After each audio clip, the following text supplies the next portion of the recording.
কি বলবো, ও খুব ভালো ছেলে ছিল। পড়াশোনাতেও ফার্স্ট, স্পোর্টসেও ফার্স্ট।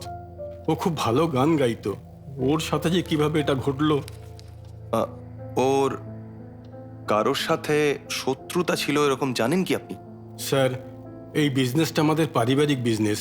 আর আপনি তো জানেন, বিজনেস থাকলে শত্রুতা থাকাটাও স্বাভাবিক।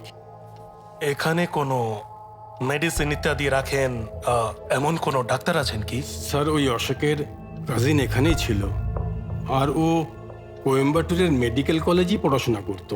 নবীন ও সাজিমো, এরা দুজনে অশোকের তুলনায় অনেক কম বয়সের।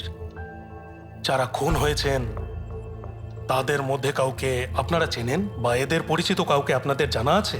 স্যার, আমার ছেলে যখন কেরলে বিজনেস স্টার্ট করেছিল তখন আমি দু একবার ওখানে গিয়েছিলাম, কিন্তু এমন কাউকে তো জানি না স্যার।